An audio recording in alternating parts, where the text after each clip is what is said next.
Assalamualaikum warahmatullahi wabarakatuh. Waalaikumsalam warahmatullahi wabarakatuh. Alhamdulillahirrahmanirrahim. Selamat pagi semuanya. Perkenalkan, saya Meta Nuansa, founder Akur. Ayo Komunikasi Terukur. Sebuah gerakan yang mengajak kita untuk belajar berkomunikasi, dimulai dari mengenal perasaan dan emosi diri. Selamat datang di Cafe Forcing, sebuah percakapan reflektif yang hadir untuk mengajak kita tidak hanya mendengar cerita, tetapi juga memahami makna di baliknya. Di tengah banyaknya percakapan yang serba cepat dan penuh penilaian, Cafe Forcing hadir sebagai ruang aman tempat kita bisa melihat lebih dalam, memahami emosi, dan menemukan kesadaran baru. Kegiatan ini merupakan bagian dari perjalanan Ibu Pembaharu sebagai Kingmaker, yang tidak hanya belajar secara konsep, tetapi juga mempraktekkan kepemimpinan melalui dialog yang bermakna dan reflektif. Terima kasih yang sudah hadir tepat waktu pada pagi hari ini. Boleh kita foto bersama dulu?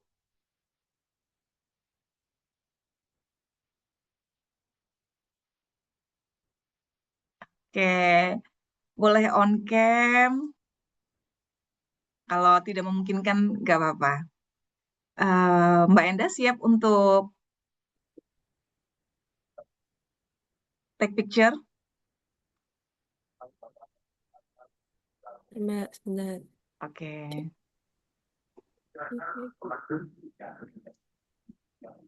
Oke, oke. Sudah semuanya? Satu, Baik, dua. Oke, lagi ya. boleh. Bentar, bentar, bentar. Oke, satu, dua. Oke, Oke, terima kasih. Aman ya, Mbak? ya Mbak. Oke. Satu lagi boleh? Satu lagi. Oke. Oke, bentar. Mbak Michelle masih. Teh Oke, oke. Michelle, oh ya. Oke, satu, dua. Oke, terima kasih. Alhamdulillahirrahmanirrahim. Pagi ini kita bersama Teh Michelle Ronida,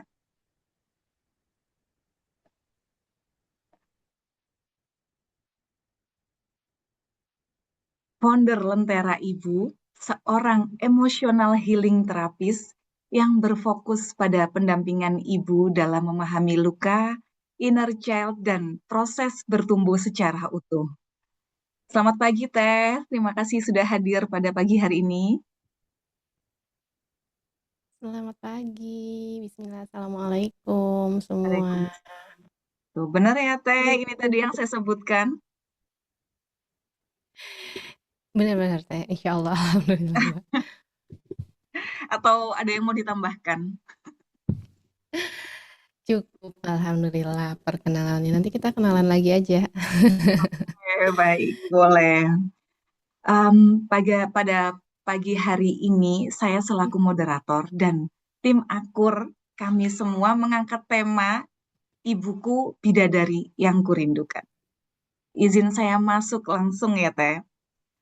Em, Jadi kemarin ini kami polling Teh di dalam grup sebelum Teh Michelle masuk itu kami membuat polling untuk pernah nggak sih dengar istilah bidadari? Ada yang jawab kenal banget, samar-samar. Ada yang berusaha menjadi bidadari. Apa itu bidadari? Nah, lalu saya tanya lagi untuk satu kata dong, apa menurut bunda-bunda di sini bidadari itu? Ada yang Hmm. jawab bidadari itu anggun, banyak senyum, sempurna. Bidadari itu selalu memotivasi yang untuk tenang, bawaannya bahagia. Bidadari itu penyejuk hati, pandangan, damai. Nah, saya sendiri ini Teh, dari kecil punya gambaran tentang bidadari dan mungkin semuanya ya kita punya gambaran tentang bidadari dari kecil itu orang yang sabar, orang yang tanpa emosi. Hmm. Kalau sama anak-anak sama siapapun itu memberi cinta tanpa batas ya. Nah, kita seakan-akan dari kecil itu tanpa sadar punya gambaran seperti itu tentang perempuan. Dan seolah sampai sekarang itu sebagai kita perempuan seolah-olah tertuntut nih, sebuah Hmm. tuntutan untuk menjadi seperti itu. Terlebih kita sekarang sudah berganti peran, status kita sudah menjadi ibu nih. Sebenarnya seperti apa sih Teh gambaran utuh seorang ibu itu? Silakan Teh. Oke, baik. Terima kasih, Mbak Meta. Masya Allah. Ini pagi-pagi langsung ditodong suruh jadi bidadari gitu ya. Ya, baik. Pertama-tama perkenalan dulu ya. Perkenalkan nama saya Michelle Ronida. Tadi yang disebutkan sama Mbak Meta sebetulnya sudah mewakili ya. Saya seorang terapis emosional healing yang sedang Allah amanahi hari ini membersamai para perempuan, khususnya para ibu, para calon ibu yang ingin, pulih mungkin ya dari lukanya, entah itu luka dari pengasuhan, luka itu dengan pasangan, atau luka apapun yang ternyata mempengaruhi tadi, bagaimana seorang ibu itu gitu ya, dipandang nih sama anak-anak, sama pasangan mungkin ya, atau sama orang luar. Kalau kita ngomongin tentang ibu, tentang perempuan, tentang tadi nyambungnya ke bidadari, peranan seorang ibu itu sebetulnya ya di zaman sekarang, di zaman tuntutan media sosial hari ini, itu luar biasa bebannya itu ya jadi banyak Teh. Ya, teman-teman, saya manggilnya bunda-bunda ya, bunda-bunda semua. Peranan ibu hari ini luar biasa karena ibu yang hari ini dengan standarnya bukan standar kalau kita nggak bicarain standar Quran ya, kita bicaranya standar media sosial nih. Itu kan dituntut harus sempurna, betul nggak? Ya, entah itu dari sisi kesempurnaannya sebagai seorang istri, ya, kemudian di rumah, dari hal domestik, ranah domestik, oh rumah tuh harus selalu rapi gitu ya, terus apalagi ibu tuh tuntutannya apa? Nggak boleh sakit. Kemudian apalagi coba sering teman-teman dengar tuntutan terhadap seorang ibu di media sosial, nggak boleh sakit, nggak boleh apalagi nggak boleh capek, nggak boleh ngeluh, nggak boleh apa, nggak boleh nangis dan banyak banyak banget gitu ya. Sehingga menuntut ibu harus sempurna. Untuk pengasuhan, ketika ibu mulai marah, marah sama marah-marah beda ya, teman-teman. Kalau misalnya kita nggak ngerasain marah, oh berarti kita mati rasa dong. Kan teman-teman juga belajar ya, bagaimana tentang emosi. Nah, emosi marah, kesel itu pasti ada. Nah, yang kan bagaimana kita mengelola emosi marahnya sehingga tidak jadi marah-marah. Kalau marah-marah itu kan lebih ke pelampiasan gitu ya, lebih ke kita tuh nggak tahu apa sih yang dimarahin gitu ya, kita nggak tahu apa sih penyebab marahnya, pokoknya pengennya ngomel-ngomel, pengennya akar aja semua karena rata-rata kalau marah-marah itu kan lebih ke apa ya, melampiaskan ya, marahnya ke siapa tapi pelampiasannya rata-rata sama anak. Nah, jadi ketika ibu mulai marah-marah, ibu mulai ngomel-ngomel ya, belum lagi nanti anaknya ketika nggak mau makan, itu pasti yang disalahin ibu. Anaknya, mungkin ya perkembangannya belum nih sesuai dengan perkembangan umurnya, nanti yang disalahinnya ibu. Anak sakit, yang disalahinnya ibu, gitu ya. Banyak sekali tuntutan para, ibu, para perempuan hari ini yang bikin jadi kita tuh bingung, kehilangan makna. Sebetulnya ibu itu harusnya gimana sih peranannya?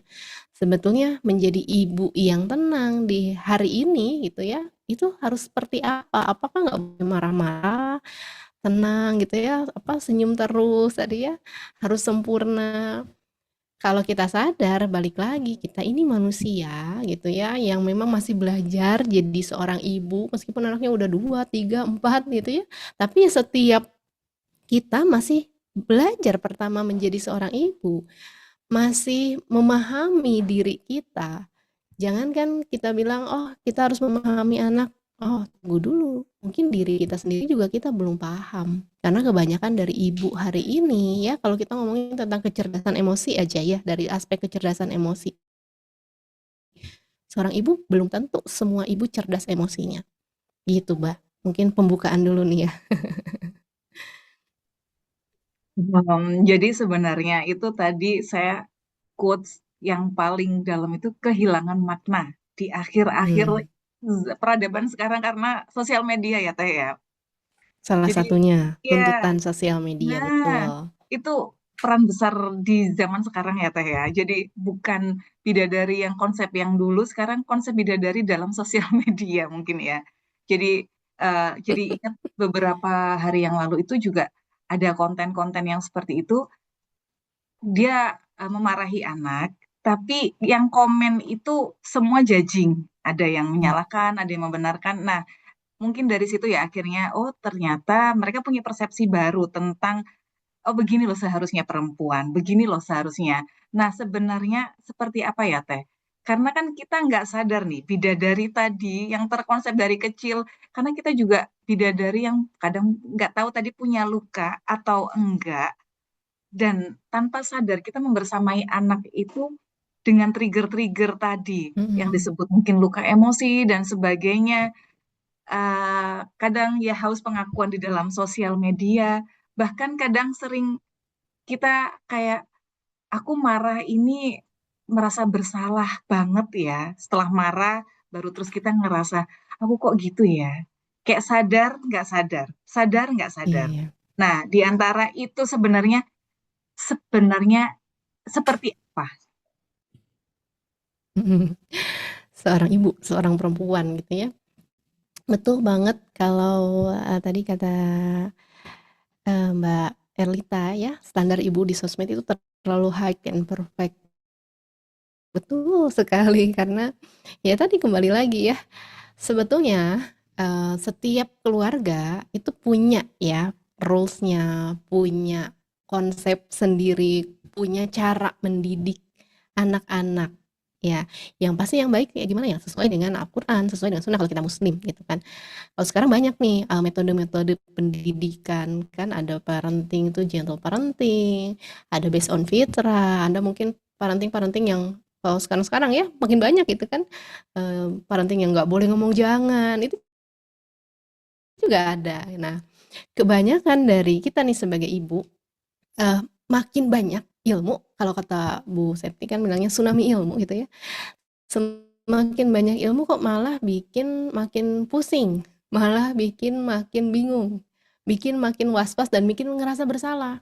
Karena apa? Ngerasa kayak, kok di dia tuh works ya? Kok di dia tuh bisa ya? Kok aku ngikutin malah jadi berantakan gitu ya? Gak jadi deh bidadarinya, gak jadi deh tadi standarnya gitu kan. Nah, itu balik lagi sih sebetulnya sama masing-masing kita gitu ya, masing-masing keluarga yang memang kita paling tahu sebetulnya kebutuhan anak kita. Kita paling tahu sebetulnya harus seperti apa. Tentu dengan ilmu ya, kita mengilmui akal kita. Nggak hanya sok tahu, tapi dengan berbasic ilmu, kita filter mana yang bisa diterapkan. Kan sebetulnya itu. Maka di standarnya, jangan pakai standar orang lain. Itu yang bikin ibu-ibu sekarang tuh pada stres.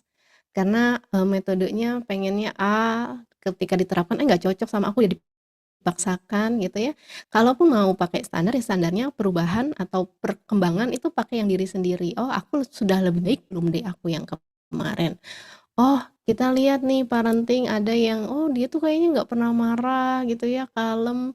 Ketika mau diterapkan kepada aku yang memang aku tuh kalau sehari marah tuh sampai 10 kali gitu ya. Nah, ini bakal stres kalau langsung diterapkan. Maka ada namanya tahapan belajar, ada namanya tahapan untuk menerapkan kesadaran tadi ya. Jadi biar nggak stres nih di awal, bagaimana ilmu-ilmu parenting, ilmu-ilmu apapun itu gitu ya, mau kita aplikasikan, kita mengukur diri dulu. Kita bikin indikator keberhasilannya sama diri kita. Oh, biasanya aku sehari tuh ngereoknya, ngereok tahu nggak? Apa nada tingginya gitu ya, atau misalnya tantrumnya, ya yang tantrum tuh nggak anak-anak aja kan, orang dewasa, ibu juga bisa tantrum ya, dan tantrumnya emak-emak itu kan jauh lebih menakutkan gitu ya dibanding tantrumnya anak-anak. Nah, kita lihat dulu indikatornya, oh biasanya aku tantrum sehari tuh sampai 10 kali gitu ya. Nah, sekarang kita belajar, kita praktek, itu tantrumnya oh mulai nih sehari itu cuma 5 kali. Nah, ini kan jadi sebuah pencapaian sebetulnya yang bisa diapresiasi. Jadi kita nggak pakai standar orang lain, nggak pakai standar tadi media sosial, oh sadarnya standar indikatornya indikator keberhasilan aku. Nanti mulai pelan-pelan. Jadi pertama memang disusun dulu ya konsep seperti apa, di rumah itu inginnya seperti apa. Kan sekarang ada ya pendidikan VOC gitu ya versus gentle parenting. Mana yang lebih baik ya kembali lagi kita ambil kesadaran ini anak titipan loh. Ini anak akan kita pertanggungjawabkan gitu ya. Ini amanah gitu. Kalau mau pakai pendidikan kan beda ya, keras sama tegas itu kan beda ya. Kita perlu clearkan dulu. Oh, pakai VOC nih. VOC ini kan memang tegas, antara tegas sama keras tadi beda. Mau pakai yang itu, kalau misalkan Anda bisa mempertanggungjawabkan nanti di hadapan Allah ya silahkan. Kalau misalnya nanti ketika, oh aku mau pakai pendidikan ini ya aku tahu kenapa dan works di aku, nanti kita pun ya akan dipertanggungjawabkan ya silahkan sebetulnya. Itu ya yang jadi bikin stres sekarang karena apa-apa kan di-share di sosmed, apa-apa di-upload. Nanti kalau udah viral banyak gitu ya yang bikin banyak lah gitu di komen-komen tuh jadi perdebatan. Nah, itu yang bikin mungkin ya sekarang ya standar ibu, standar bidadari bagi setiap orang punya makna yang berbeda. Ada juga gitu kan yang bilang, "Ah, gentle parenting tuh nggak di aku tuh nggak inilah," gitu ya, nggak bekerja di aku tuh, aku pakai pendidikannya yang zaman dulu aja, pakai VOC aja. Nah, ini juga kembali lagi sih sebetulnya ke apa, kesadaran kita mengambil sebuah ilmu itu yang tentunya nanti akan kita pertanggungjawabkan. Gitu sih, Mbak. Baik, tadi saya notice dari tadi itu tentang marah-marah. Bedanya Mhm tadi mhm. marah sama marah-marah. Tadi saya bertanya tentang yang sebelumnya tadi, apa yang sebenarnya terjadi pada bidadari yang terluka tadi teh? Mungkin apa namanya? Kembali lagi saya mau Mhm. pengen punya wawasan, bisa nggak sih, memungkinkan nggak sih bidadari tersebut itu terluka dan Oke. bagaimana cara seorang ibu memulai menyadari bahwa responnya tadi marah dan marah-marah, perbedaan marah dan marah-marah, respon dari bagaimana dia parentingnya itu sebenarnya datangnya dari luka masa lalu atau memang marah yang marah gitu, bukan yang marah-marah. Jadi responnya itu dari luka masa lalu atau memang marah yang diizinkan? Silakan deh. Oke, baik, Mbak. Boleh deh teman-teman, di kolom chat ya. Kira-kira nih trigger atau stimulus ketika marah itu paling banyak karena apa? Ya masing-masing boleh jawab, nggak ada benar salah gitu ya. Kira-kira kalau marah sama anak utamanya ya, itu kenapa sih? Coba boleh deh. Karena capek, Mbak Mita karena capek, lapar. Oke, ada lagi.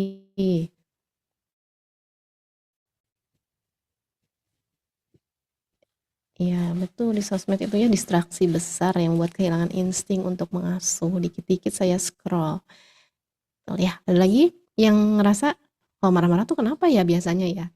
Apakah eh, alasannya karena "Oh, anaknya nggak mau makan nih gitu, anaknya yang susah dikasih tahu misalnya, atau karena apa boleh pengen ngontrol, capek, karena anak nggak nurut.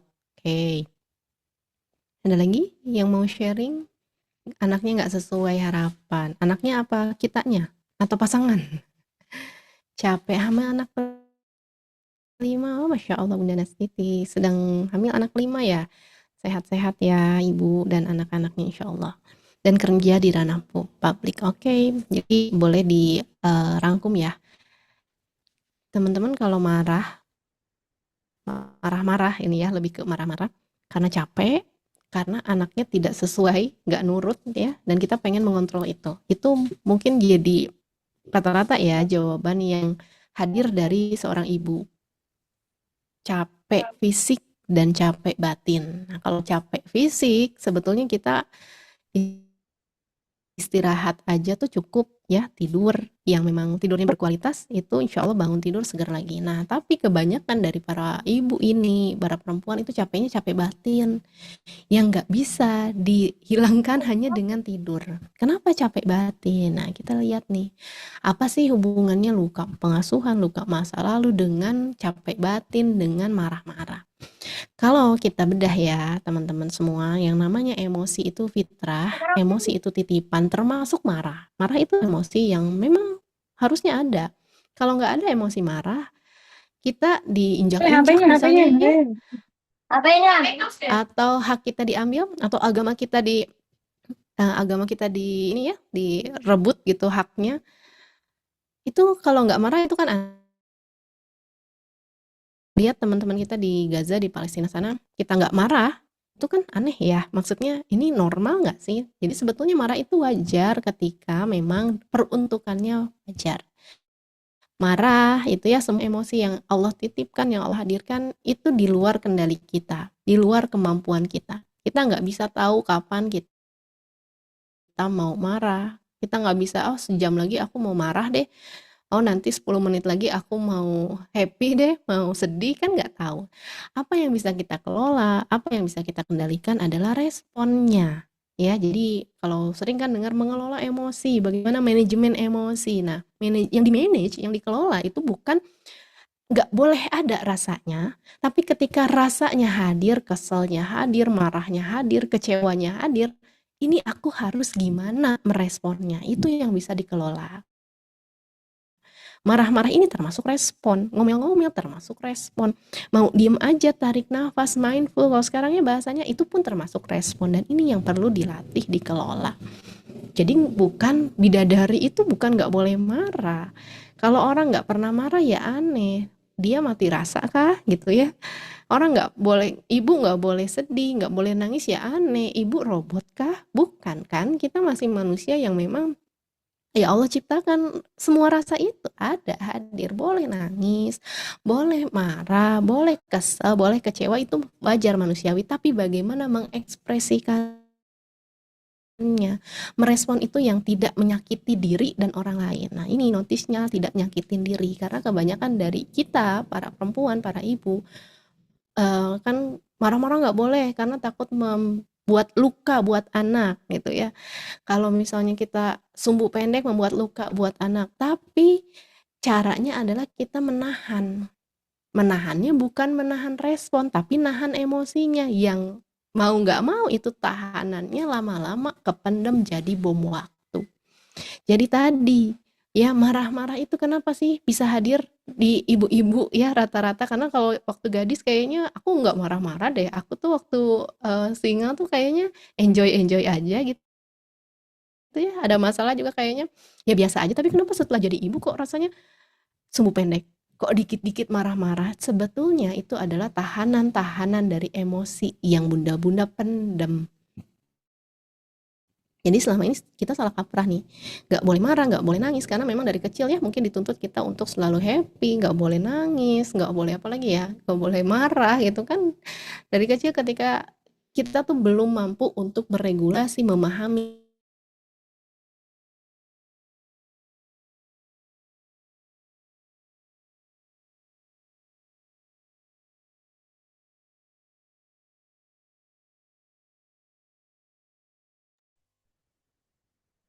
Teh, di saya nge-freeze.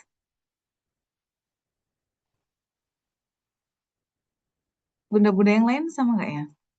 Iya Oh Mbak, iya, sama. cek oh iya. Teh Misal masih. saya terlempar ya. Oh iya Teh. Ini. Iya iya. Sudah ada lagi belum suaranya? Sudah aman Teh. Alhamdulillah. Memang Silakan tadi Teh. ya, Mbak. Jadi bagaimana bidadari tadi sebenarnya boleh marah, respon. Oke. Ya, jadi oke tadi ya nyampe ke bagaimana responnya. Ya, kemudian kenapa kita perlu tahu dulu dari mana marahnya? Karena biasanya marah-marahnya itu karena tadi tahanan emosi ya, sehingga nggak sesuai apa yang jadi stimulus dengan respon kita. Masuknya namanya respon error. Nah, kalau di buku saya nih, saya kenalan juga ya dengan satu karya saya. Buku saya namanya judulnya Menjadi Rumah yang Dirindu. Nah, di sana dibahas tuh bagaimana salah satunya respon error. Respon error itu apa sih? Sesuatu yang kita ngerespon, kita marahnya nggak sesuai sama stimulusnya. Oke, stimulusnya 2, kita responnya 10. Contoh nih ya, anak, kita udah bersih-bersih nih. Ada yang punya anak toddler, masih toddler di bawah 5 tahun? Adakah? Bunda-bunda yang di sini punya anak di bawah 5 tahun, apakah rumahnya selalu rapi gitu ya? Ada teh banyak teh ini. Apakah selalu bersih? Banyak ya? Tidak, Tidak ini gitu ya. Tidaknya ini chatnya kerasa nih. Ya rumah berantakan anak sehat ya. Oke, sekarang balik lagi ketika punya anak di bawah 5 tahun toddler lah, dengan standar rumah selalu rapi kan nggak bisa. Kita mungkin nggak tahu berapa kali nyapu, ngepel, beresin mainan itu kan tidak terhingga mungkin ya. Nah, ketika lagi bersih-bersih, udah bersih nih rumah lagi rapi-rapihnya gitu ya. Kemudian anak masuk dengan kakinya kotor tuh dari luar, dia ngeberantakin mainan gitu ya. Pokoknya rumah tuh jadi berantakan lagi, itu kan ada muncul rasa kesel ya. Muncul rasa kayak, ya Allah gitu, baru aja diberesin. Itu kan wajar manusiawi. Nah, itu emosi perasaan hadir. Kita nilai 2 deh si keselnya tuh ya. Nah, tapi ketika si 2 itu kita responnya luar biasa, kita marah-marah, kita yang marah-marahnya tuh sampai yang mengumpat, marah-marahnya tuh sampai yang wah, meledak gitu ya. Ini seperti responnya tuh 20. Nah, ini kan nggak balance, nggak seimbang. Stimulusnya 2, responnya 20, itu berarti responnya error nih. Ya, responnya nggak sesuai dan ini boleh nggak? Enggak, ini nggak sehat. Jadi yang sehat ini ketika 2 tadi ya responnya juga 2. Responnya 2 bisa apa? Bisa tarik nafas, "Ya Allah, Nak," gitu ya. Nah, itu masih standar sebetulnya, masih, sehat sebetulnya. Oh, kita masih kesel, kita sadar kita kesel, kita sadar kita marah, dan kita ekspresinya tidak meledak-ledak, itu masih boleh, ya. Nah, kenapa yang terjadi tadi responnya 20 atau responnya meledak-ledak? Pertama ya tadi, capek, kita menahan. Kita selama ini ngerasanya jadi bidadari, tapi sebetulnya menahan. Kita sabar yang apa ya, sabarnya yang disabar-sabarin, yang akhirnya meledak juga, itu yang bikin tadi luka. Bisa jadi dari luka masa lalu ke-trigger. Ya, itu yang bikin nggak sehat nih teman-teman. Itu yang bikin tadi emosinya nggak sesuai. Kenapa ibu suka marah-marah padahal ya hal-hal sepele. Kita perlu tahu dulu kenapa aku marah gitu ya. Nah tadi ada hadisnya nih, janganlah marah bagimu surga. Ini hadisnya ininya apa? La takdob walakol jannah. Takdob itu marah yang sudah sampai keluar kata-kata mengumpat, keluar makian, itu nggak boleh. Jadi kalau marah dalam Islam itu ada 4 tahap. Pertama, suktun ya. Aduh saya lupa. Pokoknya ada paling bawah tuh marah yang masih kita sadar, oh oke, saya marah, saya kesel. Dan itu masih bisa kita tahan, masih bisa kita kelola. Itu boleh marah, boleh. Tahap kedua, marah yang masih bisa kita tahan, kita masih sadar dengan nahan geraham biasanya kita gitu ya. Nah, itu masih diperbolehkan. Tapi yang level 3 ini sudah masuknya godbun ya, marah yang kita tuh udah kayak nggak kekontrol marahnya, meledak tadi, yang marahnya tuh udah sampai ya terakhir itu laknatun atau marah yang melaknat, marah yang sampai sumpah serapah, itu yang tidak diperbolehkan. Janganlah marah maka bagimu surga. Maka menahan tidak marah kita tidak sampai laknatun, menahan marah kita nggak sampai ke godbun, itulah yang dinamakan bagaimana kita mengelola emosi yang nanti Allah hadiahkan surga. Karena nggak gampang gitu ya. Ya kan kalau secara ego ya, kita emaknya loh, kok apalagi Gen Alpha sekarang gitu ya, yang kalau dikasih tahu saat A tuh pasti nanya kenapa harus A gitu ya, nggak kayak zaman kita dulu gitu kan, ketika dikasih tahu A ya udah kita nurut gitu. Nah itu ada ego kita yang kayak kok nggak kayak aku sih waktu dulu gitu ya, kok dikasih tahu kok malah ngelawan. Bagaimana meredam ego itu untuk kita sadar bahwa ya ini hambamu ya Allah gitu, aku pun hambamu gitu, anak ini hambamu yang ketika dia tantrum ya ini berarti kan seizin Allah gitu ya. Maka salah satu cara mengelola emosi yang paling mudah adalah menyadarkan kehambaan yang bisa mengubah anak-anak, yang bisa mendamaikan dirinya ya, yang bisa bikin dia nggak nangis lagi, nggak tantrum lagi ya cuma Allah gitu. Dan itulah makanya kalau saya bilang bagaimana mujahadahnya kita sebagai ibu, bagaimana peranan kita sebagai ibu, disitulah ada ladang-ladang pahala yang nanti Allah kasih jaminannya surga. Gitu Mbak, kurang lebihnya.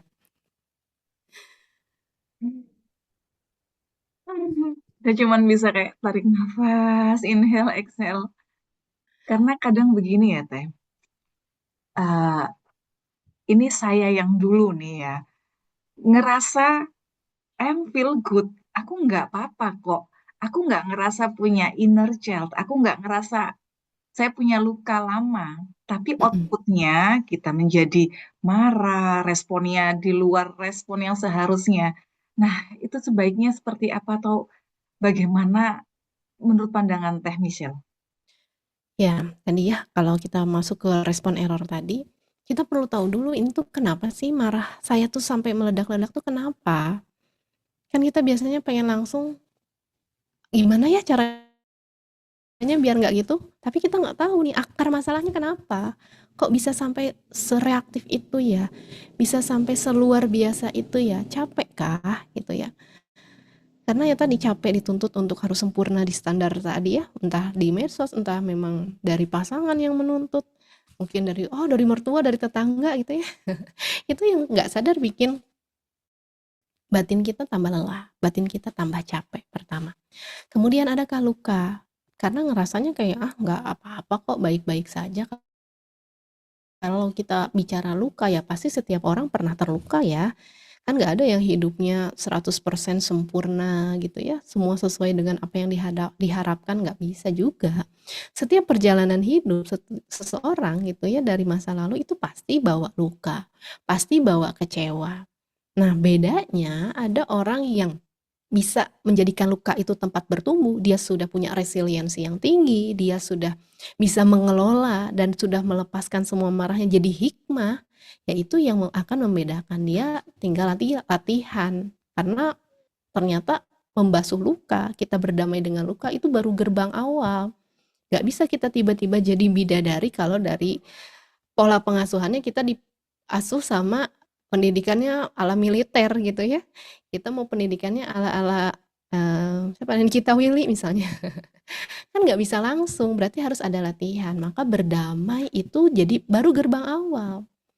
Apalagi yang memang sudah masih membawa luka di masa lalu. Oh, aku pola pengasuhannya, misalnya tadi militer tuh nggak hanya pola yang membuat luka di pola pengasuhan itu nggak cuman secara apa ya dikasarin gitu ya, dibentak, nggak hanya itu tapi luka diabaikan, tidak pernah diapresiasi, dibandingkan itu pun masuk luka yang kita nggak sadar ternyata kita pun melakukan itu sama anak-anak ya, membandingkan, tidak mengapresiasi, kita kayak meremehkan perasaannya kan kalau anak-anak ya, mereka tuh nangis kadang karena sesuatu yang, "Ih Allah apa sih?" gitu ya, rebutan sama adik kakak tuh kayak, "Ini masalah sepele." Nah, kita nggak sadar kita meremehkan gitu ya, apa yang mereka rasa. Bagi anak-anak itu adalah masalah luar biasa, masalah mainannya copot gitu ya, mainannya rusak. Kalau bagi kita ya udah tinggal beli sih gitu ya. Nah, itu kita orang dewasa yang sudah melewati tahap-tahap menerima. Tapi kalau di anak itu sebagai tahapan awal untuk mereka memahami, memvalidasi emosinya dan kita membantu sebetulnya. Tapi kalau di fase itu kita pun ngerasa kayak, ya udahlah gitu ya, kayak gitu mah nggak harus nangis segini tanpa ada fase memvalidasi, oh berarti kita pun sedang terluka sebetulnya. Ya mungkin waktu kecil kita jarang divalidasi emosinya, jarang diapresiasi gitu ya, dan kita sadari dulu itu. kita sadar, kita belajar tentang luka. Nah, bahas tentang luka ini kan panjang sebetulnya ya, luka pengasuhan inner child itu nggak bisa hanya sekali ketemu gitu ya. Tapi membahas ini, kita mencari ilmu ini bukan untuk menyalahkan orang tua. Karena banyak juga yang salah ya. Sekarang inner child itu untuk nyalahin orang tua, untuk jadi bikin gap, untuk jadi kayak bikin kurasi, oh berarti orang tuaku dulu gini-gini. Nah, enggak, tapi kita belajar buat apa? Buat kita sadar, oh ada pola yang salah, ada pola yang tidak seharusnya, maka maka potong di aku dan aku tidak akan menularkan sama anak-anak. Itu pun berlatih. Ya, cara menyadarinya gimana? Ya coba aja, ada nggak respon error yang kita lakukan sama anak, sama diri kita di seminggu ini deh. Ya, yang harusnya itu ya biasa aja, harusnya gitu marahnya, oke marah, oke kesel, tapi ya biasa saja, tapi kok jadi meledak, kita evaluasi. Jadi semakin kita kenal sama kebutuhan diri kita, semakin kita tahu aku tuh kenapa, marah seperti ini tuh karena apa, semakin kita paham, adakah luka yang masih aku bawa sampai hari ini, ataukah lukanya ini dari masa lalu, marahnya aku waktu kecil, gitu ya. Ataukah memang lukanya yang saat ini? Oh, sama pasangan kah? Atau misalnya lagi burnout tadi ya, ada yang lagi hormonal kah, lagi hamil, dengan begitu banyak pekerjaan, itu juga kan masuk mempengaruhi. Jadi memang nggak semua marah-marah karena luka, kita perlu tahu dulu ini kenapa sih aku tuh. Cara taunya gimana ya? Sering-sering ngobrol sama dirinya. Sering-sering me time itu ya, me time itu bukan sekedar ke salon, bukan sekedar apa ya, jalan-jalan sendirian, enggak, tapi me time yang terbaik itu ya memang kita balik lagi sama diri kita ngobrol sama diri, setelah kita connect sama diri, kita pasti connect sama Rob kita. Kita tahu sinyal yang mau Allah kasih itu kenapa sih kita capek, oh mungkin kita capek itu karena semua kita terlalu mengendalikan diri, terlalu mengandalkan, maksud saya selalu mengandalkan diri sendiri. Yang bikin capek itu kan bukan pekerjaannya sebetulnya ya. Nah kalau pekerjaan mah gitu-gitu aja sebetulnya ya, sama ya bunda-bunda ya. Mungkin yang ranah domestik, yang ranah publik, ya sama gitu. Tapi kok kenapa sih capek banget ya? Karena kita ngandelin diri sendiri. Kita ngerasa ya kalau bukan aku siapa lagi? Kita terlalu mengambil makomnya Allah gitu ya. Terlalu ngambil tugasnya Allah sampai overthinking ya, sampai semua yang belum terjadi tuh kita masukin ke dalam diri kita, ya capek lah gitu. Ya, oh ini harus beres, ini harus begini. Kita terlalu mengatur hasil sampai lupa pada proses-prosesnya, ini Allah ridho nggak sih? Ya, dalam proses-proses aku mencapai hasil ini ada keridhaan Allah nggak sih di situ? Ada kebaikan nggak sih di situ? Atau jangan-jangan selama ini cuma fokus hasil, yang itulah yang bikin kita capek sebetulnya. Dan itu yang bikin tadi kita gampang ke-trigger, gampang luka, gampang kecewa. Gitu, Mbak. Baik, saya beberapa waktu yang lalu itu pernah melihat curhatan seorang influencer gitu, Teh. Jadi dia, saya yang nggak sadar, ternyata dia punya luka. eh, Pernah dengar NPD nggak ya, Teh? Semua ya bunda di sini pernah ya. Jadi orang tuanya tuh NPD, dia hidup dengan pengasuhan yang bagaimana kalau orang tuanya itu nggak merasa bersalah sama sekali, tapi didikan di anaknya itu lukanya paling besar. Jadi sampai akhirnya saya baru sadar, oh ternyata begitu. Anaknya baik karena anaknya sadar dengan pengasuhan orang tuanya. Nah, Ya. bagaimana kita ini mengenali emosi agar itu kayak jadi hikmah buat kami ya, buat saya. Oh ternyata sadar nggak sadar kita nggak ngerti ada loh ternyata yang sekarang dikatakan NPD, sebagai orang tua NPD kita nggak sadar kayak kita memblow up anak atau pengen anak jadi something, itu ternyata obsesinya kita. Bagaimana kita mengenali gerbang awalnya kalau ini tuh emosimu, ini tuh lukamu loh gitu. Iya. Silakan, Bang. Oke, menarik. Ya jadi memang kalau sekarang nih ya, dikit-dikit NPD gitu ya. Salah sedikit NPD gitu. Padahal seorang psikolog aja mendiagnosa, melabeli seseorang itu kan harus butuh beberapa kali konsul sebetulnya ya. Ya sebetulnya satu ya, kesehatan mental sekarang kan memang luar biasa ya. Kita sudah aware, kita nggak tabu lagi. Kalau dulu kan masih tabu ya, masih apa kayaknya masih ya asing lah. Kalau sekarang enggak. Nah, salah satu keuntungannya adalah kita jauh lebih sadar, kita jauh lebih memaklumi gitu ya, bahwa oh ada loh kesehatan itu yang nggak cuma fisik aja, tapi menyeluruh secara holistik gitu ya. Oh, kita jadi paham nih bahwa yang namanya emosi, validasi, luka batin itu memang mempengaruhi respon kita hari ini. Satu, ya alhamdulillah gitu kan. Tapi kita juga perlu sadar bahwa saking mudahnya akses, saking mudahnya kita tuh ngejudge orang, ya, ini juga bikin luka itu nyatanya semakin besar. Kalau tidak sadar tadi. Ya, kalau yang sudah sadar, oh, oke, menjadikan luka ini sebuah hikmah, jadi tumbuh dari luka, alhamdulillah. Tapi banyak yang tadi ya nggak sadar, yang akhirnya menyalahkan. Kita perlu paham bagaimana untuk menerima dulu, bagaimana untuk memaafkan masa lalu kita, ya, memeluk diri kita sebelum, kalau idealnya ya, memang sebelum kita mengasuh anak-anak kita.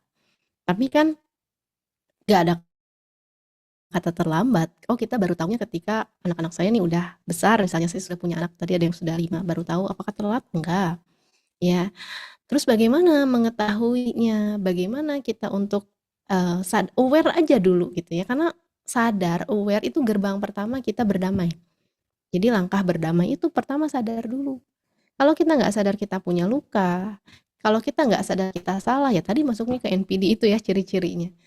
Dan ya susah kalau mau berdamai, kalau mau pulih, kalau nggak sadar. Maka ketika teman-teman sadar, oke, aku kayaknya punya luka, aku bener fix deh ini masih bawa marah dari masa lalu, masih bawa kekecewaan, masih bawa tuntutan orang tua yang akhirnya ke anak. Sadar aja dulu itu, maka setelah sadar yuk kita belajar pulihkan pelan-pelan. Ya, dengan apa? Dengan kita sering-sering tadi ya, kalau di hipnoterapi itu ada metodenya inner child therapy. Kita kembali ke dalam perjalanan hidup kita, kita balik ke dalam diri kecil, sosok kecil kita. Kita lihat, kita amati, kita peluk dia yang memang saat itu sedang terluka. Kalau teman-teman sadar gitu ya, ada tuntutan perfeksionis sama anak, tadi ya, anak harus begini, begini, begini, ini benar karena Allah yang perintahkan anak tuh harus begini, atau itu dari luka batin saya? Kan teman-teman juga belajar mungkin ya bagaimana perkembangan anak, bagaimana kita juga perlu ya mengilmui akal kita biar tahu nih batasannya. Anak itu seperti apa, di usia segini harus bagaimana, fitrahnya seperti apa. Nah, ketika anaknya masih on the track ya, tapi kitanya udah terburu-buru, nah ini yang perlu dipulihkan sebetulnya bukan anaknya, tapi kita sebagai orang tua. Jadi memang dibekali ilmu dulu ya. Oh, aku pengennya kan kalau sekarang ya anak tuh dituntut untuk memahami orang dewasa. Sadar nggak?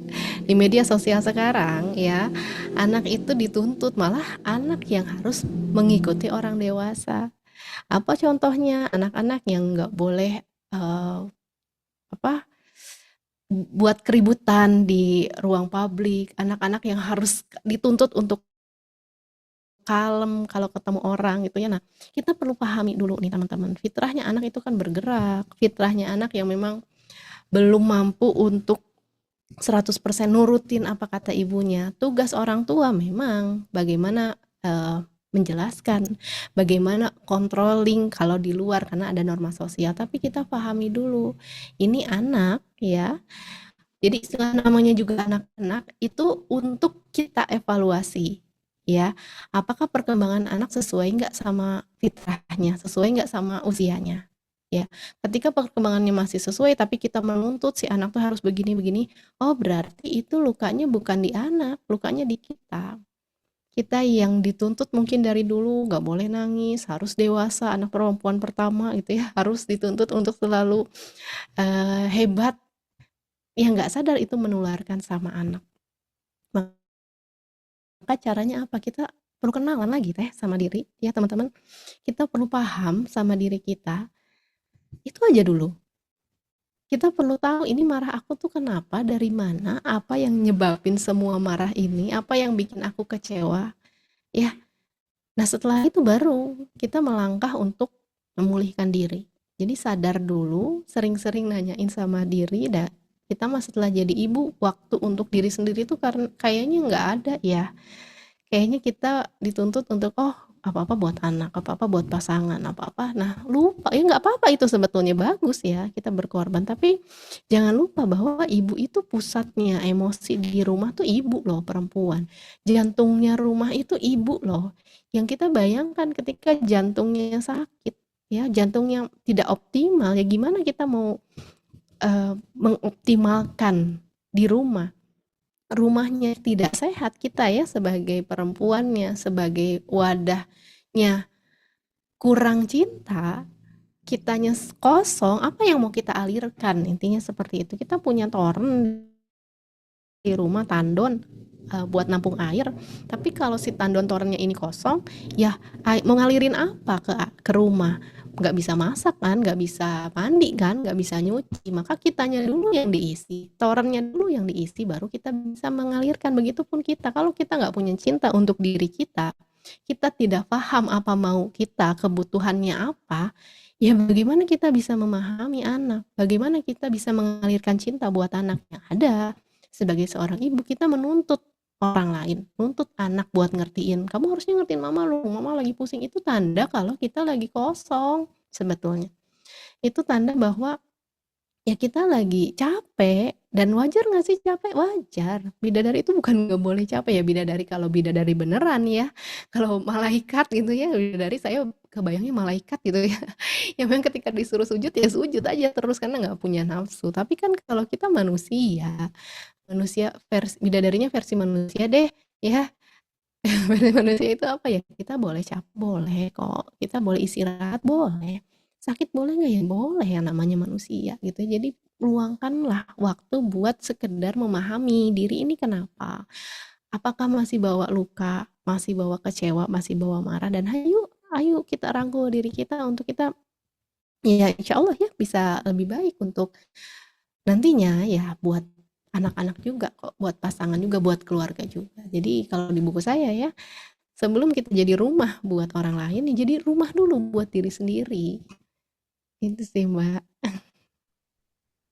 Baik, Teh, boleh nggak disebutkan atau salah satu atau beberapa ciri-ciri outputnya anak-anak yang kena imbas dari ibu ini punya luka? Jadi outputnya anak-anak itu seperti apa, biar mungkin lebih aware juga, oh ternyata ini bisa jadi output dari saya nih yang punya luka sebagai orang tua. Silakan Teh. Iya. Oke, jadi kalau bahas anak itu kan wah luar biasa ya. Kita pun sadar jadi ibu ini ya nggak ada ibu yang sempurna, dan ternyata anak nggak butuh juga ibu sempurna. Jadi saya pernah Teh ya Mbak ya ngisi kelasnya tuh anak-anak, isinya anak-anak SD. Kemudian saya ngasih pertanyaan sama mereka, apa sih yang paling bikin kalian senang, bahagia dari ibu mereka, dari ibu gitu ya. Ya mereka rata-rata jawabnya, aku senang dipeluk mama, aku senang ditemenin main sama mama gitu ya, aku senang tuh kalau mama tuh senyum. Simple loh jawabannya. Gak ada anak yang bilang, aku bahagia, aku senang kalau mamahnya cantik kayak siapa, Raisa misalnya. Gak ada ya. Aku bahagia kalau rumah aku kayak Rafathar gitu. Nggak ada kok. Semua rata-rata jawabnya aku senang kalau ditemenin mama main. Terus saya tanya lagi, apa yang paling bikin kalian sedih gitu ya, kebalikannya. Jawabannya semua sama. Sedih kalau mama marah-marah katanya. Sedih kalau mama nggak main sama aku. Sedih kalau mama nggak temenin aku gitu. Kalau mama pergi gitu ya. Kalau mama nggak dengerin aku cerita, aku sedih. Jadi nggak ada yang bilang sedih soalnya mama bajunya itu aja misalnya ya, pakai dasar terus kalau di rumah. Nggak ada yang bilang sedih soalnya mamahnya misalnya nggak pakai ini. Nggak ada. Rata-rata yang jawabnya sedih kalau mama marah-marah. Jadi sebetulnya standar bahagia ya buat anak-anak itu bukan ibu sempurna. Cukup ibu yang tenang, ibu yang bahagia, ibu yang memang seapa adanya untuk membersamai anak. Karena naluri fitrahnya sebagai seorang ibu ya mengayomi, ya jadi pusat cinta buat anak, jadi tempat pulang. Kalau kita bicara rumah, rumah itu kan tempat pulang, pulang secara emosional ya, pulang secara psikologis, yang itu yang dibutuhin anak sebetulnya. Ya, nggak butuh ibu sempurna yang harus selalu gitu ya. Kalau sempurna tadi ya, mungkin standarnya beda-beda ya kalau sempurna. Ternyata tidak seperti itu loh. Kebahagiaan seorang anak, kebahagiaan tertinggi dari anak itu ternyata ibunya yang tenang. Dan bagaimana ciri anak yang punya luka? Ya dia nggak nyaman sama ibunya. Jadi kalau teman-teman ya, bunda-bunda, anak-anaknya masih nyaman cerita. Ya kalau anak-anak, kalau kita lihat di fitrah anak-anak kecil gitu yang di bawah 5 itu kan semua dilaporin sama emaknya.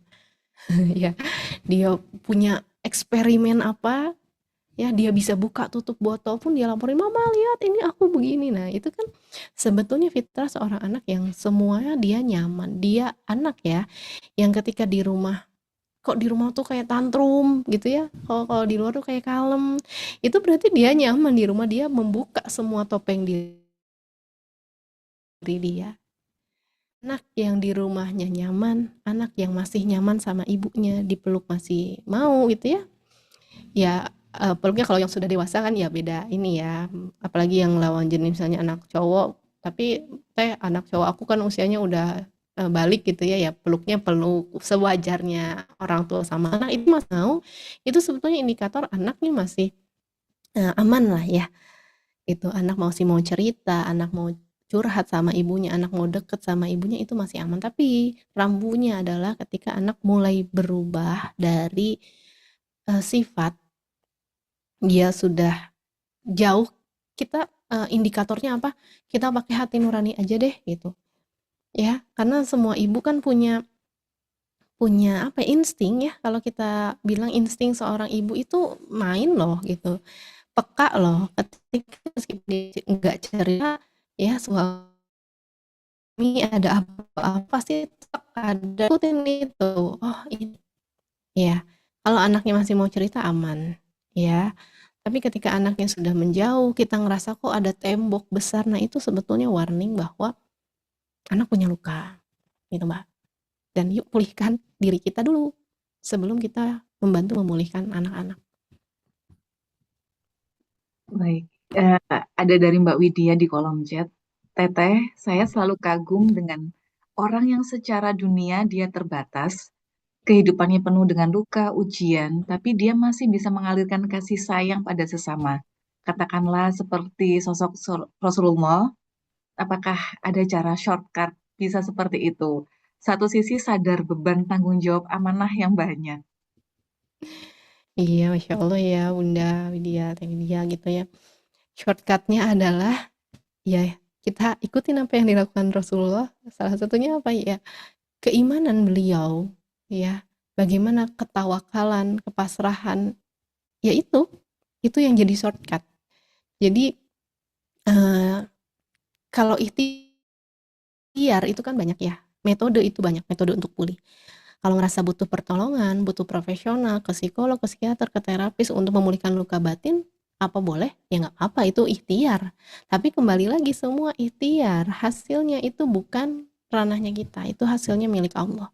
Dan kalau mau shortcut, ya deketin yang membolak-balikan hati, dekati dekati Allah yang maha menggenggam hati kita, itu shortcutnya. Ya, jadi nggak hanya sekedar ritual, tapi spiritualnya. Salah satu cara membasuh luka itu kan penerimaan. Ya, ridho. Ridho itu kan nggak hanya sekedar di lisan ya, aku nerima, tapi kan, nah itu kan masih belum ya sebetulnya. Aku udah maafin, tapi sampai kapanpun nggak mau ketemu dia, nah itu kan masih belum sebetulnya. Jadi ridho menerima itu jadi gerbang awal kita membasuh luka kita pulih dari luka kita menerima cerita hidup kita menerima apapun yang tertakdir buat kita, sakit, kecewa, pahitnya kita terima. Ya, Rasulullah tuh bukan berarti dalam perjalanannya nggak pernah sedih, ya kan ada tahun kesedihan, ada sisi-sisi manusiawi. Bukan berarti nggak boleh, tapi seberapa lama kita berlarut. Kalau Rasulullah mungkin cepet ya, karena apa? Pegangannya di dalam hatinya tuh Allahnya tuh kuat banget, keimanannya tuh kuat banget gitu. Nah kita pun perlu berlatih untuk tawakal. Ketika ada rasa sedih, kecewa, yuk kita kelola, kita olah, kita kembalikan lagi rasanya dan kita genggam lagi, kita pahami ya. Mungkin eh, eh, prinsip penerimaan agar mudah menerima meskipun nggak mudah itu ya. Pertama adalah yakin bahwa yang terjadi ini pasti yang terbaik dari Allah. Ya Allah pasti ngasih orang tua untuk kita, ibu yang seperti apa, ayah yang bagaimana, sekarang dipasangkan dengan pasangan yang seperti apa, punya anak yang gimana, itu pasti yang terbaik buat kita. Meskipun kadang untuk memahami terbaiknya kita masih meraba-raba, ya Allah apa ya maksudnya, kenapa aku dulu dikecewakan, kenapa aku dikasih orang tua yang begini, tapi pasti yang terbaik deh. Atau Allah lagi menyelamatkan saya dari musibah yang jauh lebih besar. Allah lagi menunda mungkin. Untuk apa ya? Ada musibah lebih besar ketika kita nggak dapet itu. Kalau kita bukan orang tuanya itu ya mungkin ya kita nggak tahu. Kalau kita pasangannya bukan yang sekarang, ini ya kita juga nggak tahu seperti apa. Jadi yakin aja yang tertakdir pada kita hari ini adalah yang terbaik yang Allah sampaikan dan pasti punya maksud. Kalau kita sudah bisa menerimanya, kita sudah bisa melepaskan rasa sakitnya, insya Allah deh banyak banget hikmahnya, banyak banget kalau saya bilang pesan cintanya ya, banyak banget kebaikan yang bisa kita ambil sebetulnya. Gitu ya Mbak Widya. Terima Teman-teman kasih. semua. Teh, karena ini waktu kita karena sampai jam 11 saja, kurang 4 menitan. Untuk yang terakhir, saya meminta satu pesan dari Teh Michelle untuk ibu yang di luar sana, mungkin yang di sini juga, yang masih sedang capek, lelah, ngerasa penuh di dalam dirinya, dan belum sempat memahami dirinya. Boleh Teteh berikan satu dua kata atau apa yang ingin Teh Michelle sampaikan? Oke, ya untuk teman-teman semua, para perempuan, ibu maupun calon ibu di luar sana, ya kita tidak harus menjadi ibu atau perempuan yang sempurna. Kita diamanahkan anak-anak, pasangan hari ini, itu pasti yang terbaik dan kita pasti sanggup gitu ya. Jangan mengendalikan atau mengandalkan ya diri sendiri karena itu bikin capek, dan jangan juga mengandalkan orang lain karena itu bikin kecewa. Maka satu-satunya yang bisa kita andalkan, satu-satunya gantungan kita ya cuma sama Allah aja ya. Persering untuk ngobrol sama dirinya, persering untuk nanya, sekedar nanya kabar dirinya ya, karena kalau kita bahas luka, luka itu seperti lapisan kulit bawang. Kita proses healing itu kan seumur hidup, sepanjang perjalanan. Ketika kita ketemu satu trigger, oke, kita sudah berdamai, ketemu lagi yang lain ya. Jadikan semua perjalanannya itu perjalanan hidup, perjalanan untuk memeluk luka, salah satu jadi jalan wasilah kebaikan, dan insya Allah dalam kebaikan itu kita cari ridhonya Allah ya. Jadi intinya adalah apapun yang teman-teman lagi lakukan sekarang, peran apapun yang lagi dihadapkan, kita terima, kita ridho, sehingga Allah juga ridho pada hidup kita.